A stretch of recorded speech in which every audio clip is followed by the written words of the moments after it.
ក្លិនអើយក្លិនផ្កាម្លិងក្រអូបយ៉ាងនេះដើមនៅឯ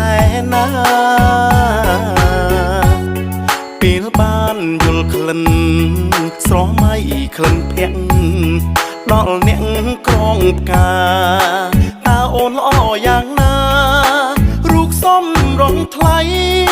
សំរៀងចរណៃសំដីពីរងបើអូនបើ